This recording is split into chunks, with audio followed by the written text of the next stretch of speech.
Whoa, welcome to the webinar, everyone. Today's going to be a fun topic. We are going to be talking about cravings. The interesting aspect of today is it is going to show you some things that you may not have known. It's going to teach us some things about who we are and how our body reacts to certain things. But most importantly, today is all about education and knowledge. The whole idea behind these Wednesday Lunch and Learns is to give people information so that they can make informed choices and to dispel some myths that are actually affecting our health and wellness goals and in some respects causing us to beat ourselves up over things that we may not completely understand, and that's what all this cravings is about. So today we're gonna learn what this means. Most importantly, we are going to understand the battle, and it truly is a battle. So let's kind of jump in to find out what I'm talking about. In order to understand a craving, the best way to start is to start with a story. They say some of the best ways to learn is to reflect on somebody's own experiences and own past. So let's start with this. I want you to imagine, if you will, for me, back when you were a kid, when you were dressing up in your Halloween costumes and running around your neighborhood with a pillowcase or a pail or a lantern or whatever the case may be, collecting candy at Halloween. Walking up to the doors, knocking on the doors, saying trick or treat, having somebody drop something in your bucket or your bag or whatever, and then seeing the bag fill up.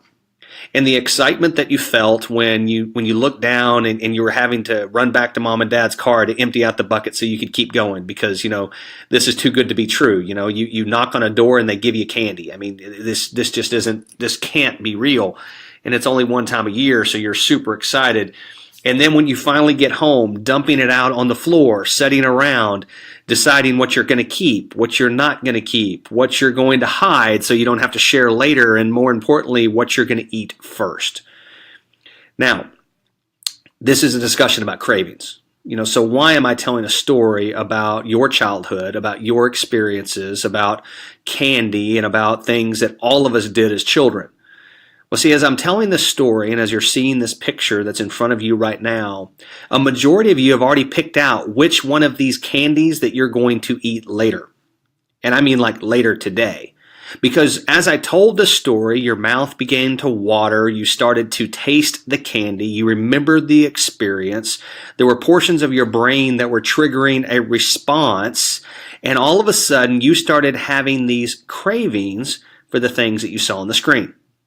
Now, how is that possible? How would I know that your mouth began to water? How would I know that if I show you Skittles and Reese's and Snickers and things that you probably haven't eaten in a long time, you can still to this day remember the taste?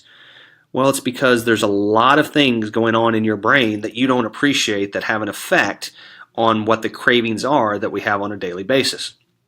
In fact, the pleasure center of the brain, which we refer to as the hypothalamus, if you notice it's not a very large portion of the brain, it controls a lot of very important functions. And this isn't an exhaustive list. This is just some of the things that it controls.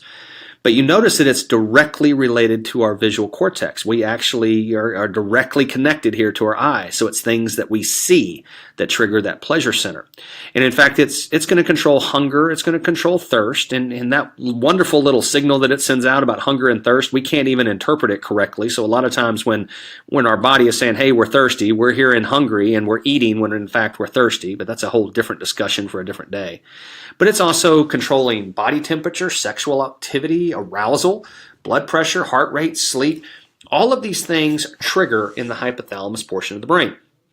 And the reason why that is important to know before we get going is because a lot of people are going to associate hunger and cravings as being the same thing. And nothing could be further from the truth.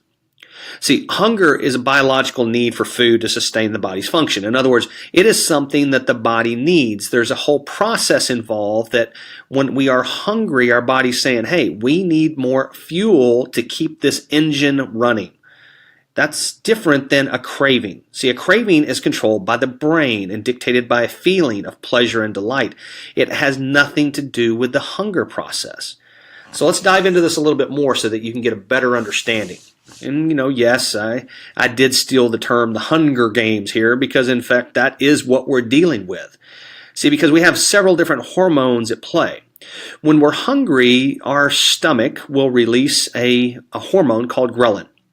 Ghrelin is basically the hormone sent to the hypothalamus that says, hey, we need food to sustain life. We need more fuel here. We need more. The hypothalamus is then going to trigger the neuropeptide Y, and that is going to create our appetite.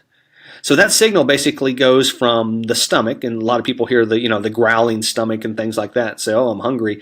Well, really what it is that release of ghrelin to the hypothalamus or to the brain, releasing the neuropeptide Y, which is basically triggering our appetite. From there, when we actually begin to eat and consume food, what happens is when we get to a point where we are satisfied, and yes, it is when we're satisfied, in other words, we have achieved the goal of the Hunger Games, then the stomach is going to release leptin, which is basically a, hey, we're okay now, we don't need any more. That signal is then going to go up to the hypothalamus.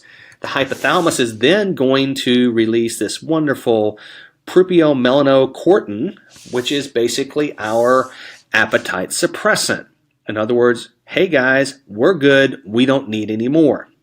This is kind of the breakdown for a lot of folks. Unfortunately, we have a lot of appetite suppressant or propionmelanocortin that is, I think, in some respects on walkers as opposed to sprinters, because it is that delay from the signal of satisfied, that delay time period of the satisfied feeling or the leptin release to the time that we actually get the signal that causes us to overeat, stuff ourselves, and the like. In fact, a lot of times what we tell people is if you will slow down and stop eating your food in a matter of seconds and spend a few minutes. In fact, most people don't appreciate or understand the number one thing needed to digest food is oxygen.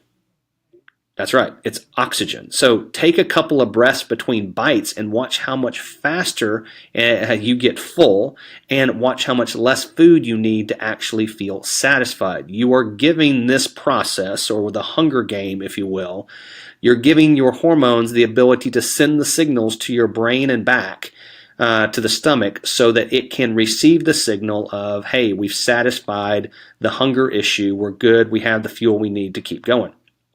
So just a little tidbit there. That is the hunger game. That is what's going on when we're hungry.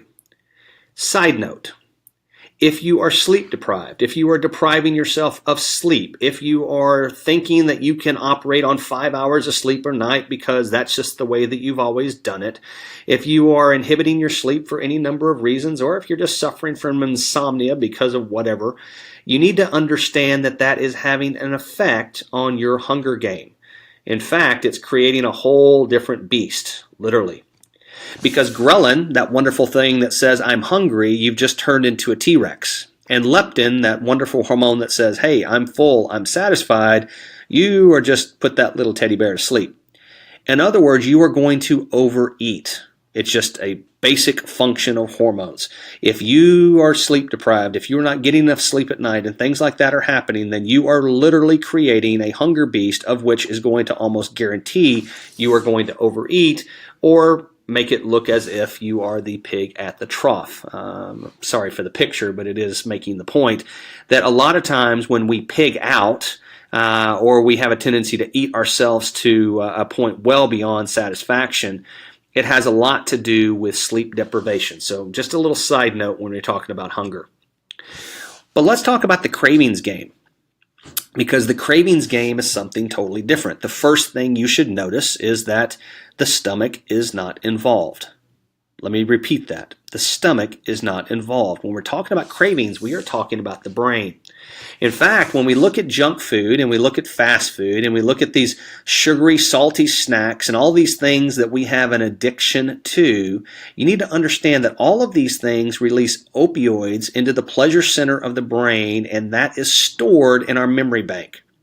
So remember, we started this presentation by talking about you as a child putting on your costume, walking around, getting the candy, separating the candy on the floor, and then picking and choosing what you were going to eat immediately, what you were going to hide because you didn't want to share, and what you were going to keep and what you were going to give away.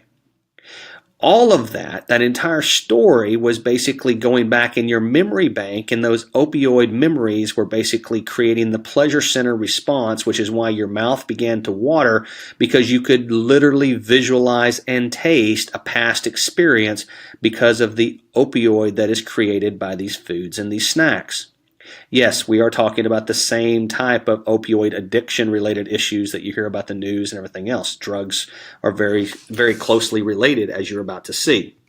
See, in fact, the pleasure and social emotion centers will dictate our cravings. The pleasure and social emotion centers of the brain will dictate those cravings. In other words, our cravings can be triggered by stress, guilt, anxiety, euphoria, relationships, anger, grief, fear.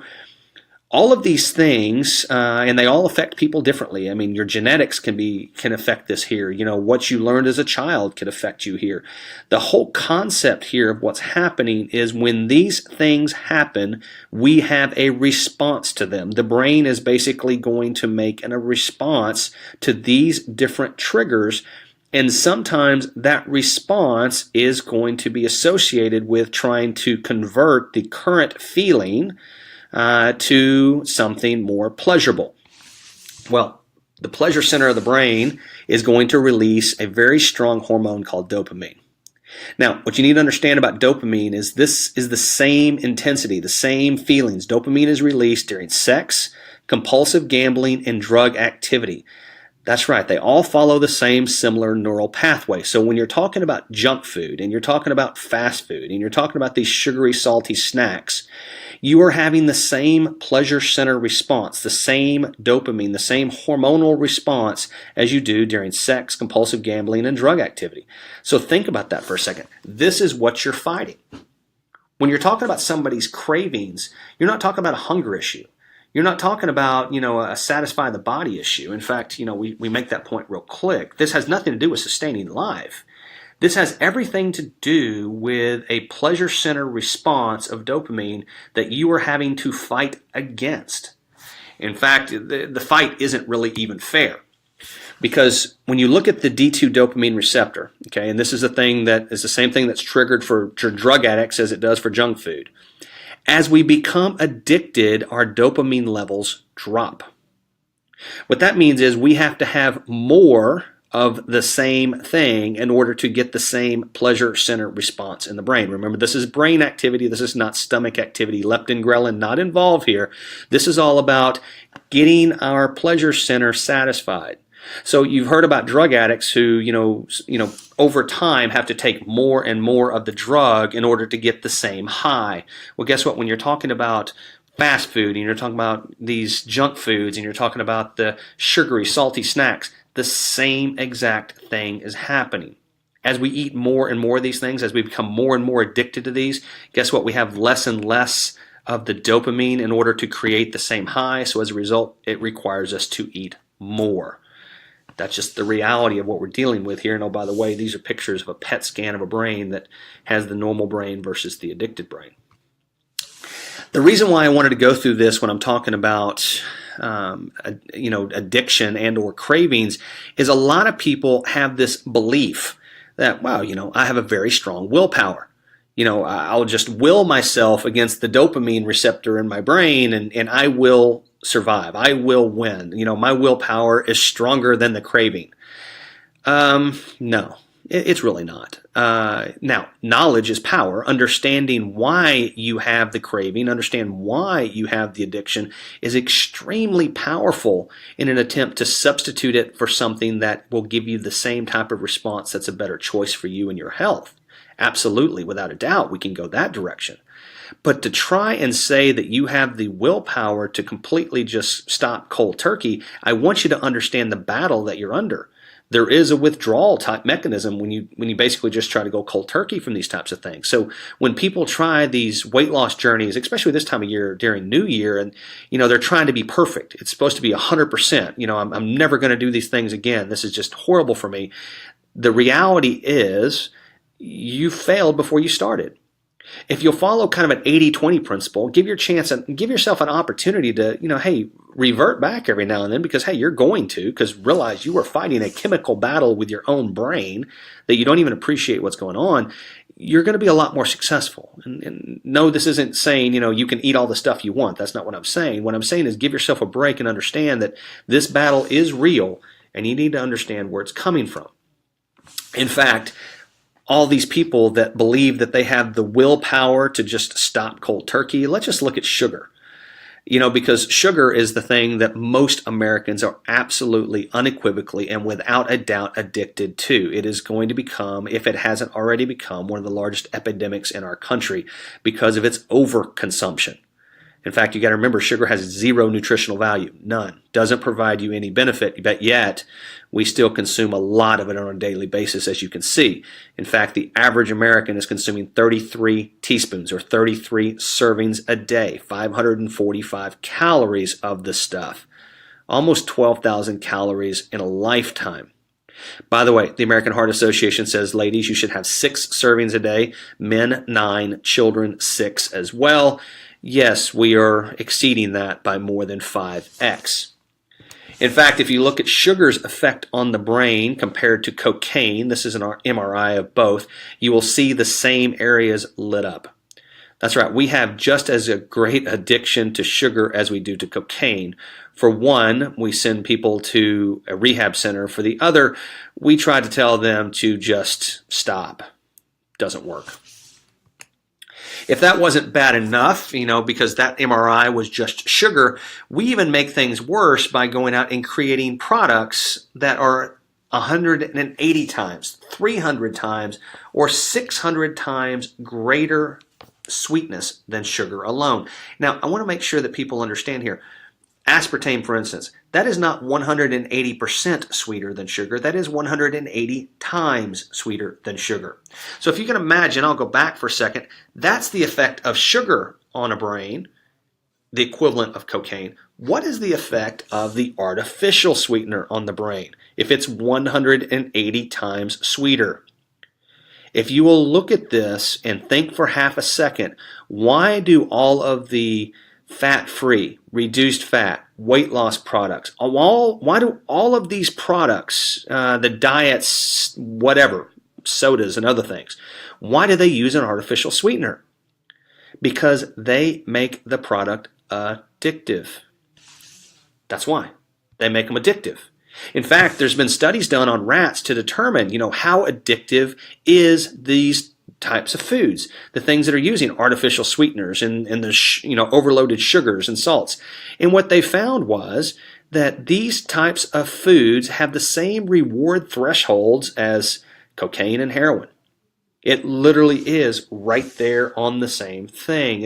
And the more that we have access to them, guess what? The greater the threshold is to achieve that high. Again, our dopamine response receptors start to reduce, which requires us to eat more and more and more, which makes us want them more often.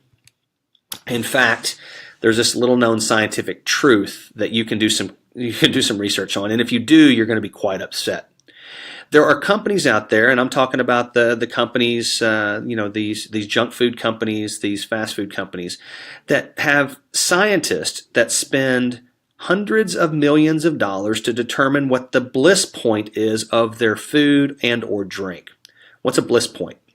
See, a bliss point is how much sugar do I need to add, or how much salt do I need to add to the food or beverage, and how much can I continue to add to make the product as addictive as possible. And what they're going to do is continue to add it until they get to the bliss point, which means if I add just a little bit more, the addiction starts to wane or fall off because I've now gone too far. And then they'll back it up, and so they're going to sell their product at the optimal bliss point, which means this is the best chance I have of having something and having someone addicted to my product on an ongoing basis. So see, a lot of times when people think, oh man, I have this craving, I just can't bust it, I must be just a bad person, it's me.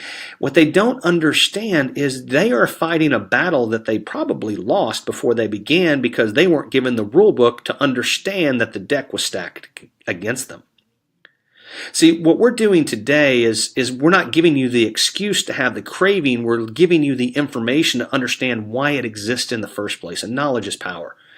If you understand why you have the craving, if you understand what these food companies and beverage companies are doing to addict you to their product, then you can basically make an informed choice. This isn't a willpower over craving issue. Now all of a sudden it's, can I make an alternative? Can I make a substitution? Can I use something else that might reduce my craving or eliminate my craving over a period of time? Now, this addiction monitor, this works. This is without a doubt something that every food and beverage company uses. It starts with a like it, then a want it, then a need it, and then a crave it. And this is like a thermometer. I mean, it's ready to burst. But what you need to understand is this doesn't just work in food. It can be shoes. It can be new golf clubs. It can be sports cars. It can be hamburgers. Have you ever wondered why when you Google something or you're searching something in Amazon, the next time you run over to Facebook or something, that all of a sudden it starts popping up on a regular basis to you? Well, part of the reason is because we're trying to move you up the thermometer level. We're trying to move you up the addiction monitor. We're trying to show it to you enough times that we move past the like it, want it, need it. Now we crave it. And then we buy it. Because guess what? We're going to have that pleasure center response. We're going to have that dopamine release. We're going to have that euphoria.